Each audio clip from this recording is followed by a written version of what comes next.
স্পষ্ট কোরআনে পাওয়া যায়। নবী সাল্লাল্লাহু আলাইহি ওয়াসাল্লাম বলছেন, প্রতিদিন কবর, যার কবর যেখানে, তার কবর তাকে ডাক দিয়ে বলে, ও আল্লাহর বান্দা শোনো, আনা বাইতুদ দুদ, আমি পোকামাকড়ের ঘর। আমার বাপ শুনেন, যুবক আপনারাও শুনেন, আপনারাও শুনেন, কবর কিন্তু নির্দিষ্ট কোনো বয়সে যায় না বাপ। প্রতিদিন কোলের বাচ্চাও কবরে যায়, 90 বছরের বুড়াও কবরে যায়, 16 বছরের 20 বছরের তাগড়া জওয়ানও কবরে যায়। কবরস্থানে সব ধরনের লাশ আছে।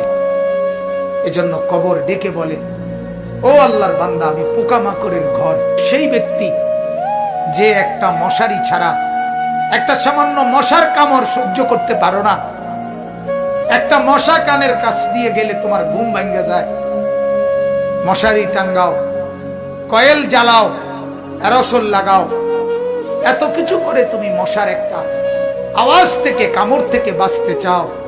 হায় আল্লাহর বান্দা, তো বছরের পর বছর, শত শত বছর কবরের মধ্যে এই পোকামাকড়ের ঘরে কেমনে থাকবে?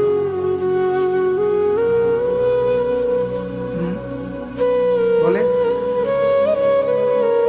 কবর প্রতিদিন বলে, আনা বাইতুল ওয়াহদা, ও আল্লাহর বান্দা, আমি কিন্তু একাকী ঘর, একাকী ঘর, কেউরে পাবা না, কেউরে না।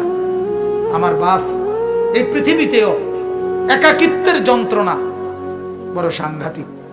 আপনার ঘরে যদি লক্ষ কোটি টাকারও মাল সামানা থাকে, খাদ্য খাবার, ফল ফলাদি সব আছে, সব আছে, শুধু স্ত্রী নাই, মা নাই, বাপ নাই, ছেলে নাই, মেয়ে নাই, কেউ নাই, আপনি শুধু একা, খোদার কসম এই একাকিত্বের যন্ত্রণায় ঘরের সব কিছু না, সারা দুনিয়াটাই আপনার কাছে বিষাদ মনে হবে, মনে হবে আমার কিছুই নাই।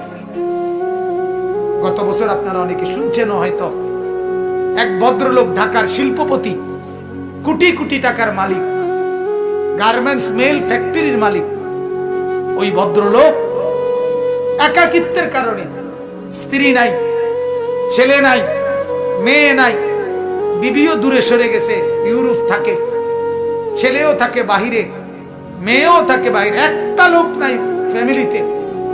শুধুমাত্র এই একাকিত্বের কারণে এরকম মোবাইলে লাইভে সারা পৃথিবীকে জানাইয়া, সবার সামনে, সারা বিশ্বের চোখের সামনে এরকম কপালের মধ্যে পিস্তল ঠেকাইয়া নিজের জীবন নিজে দিয়ে দিছে, আত্মহত্যা করছে শুধু একাকিত্বের যন্ত্র।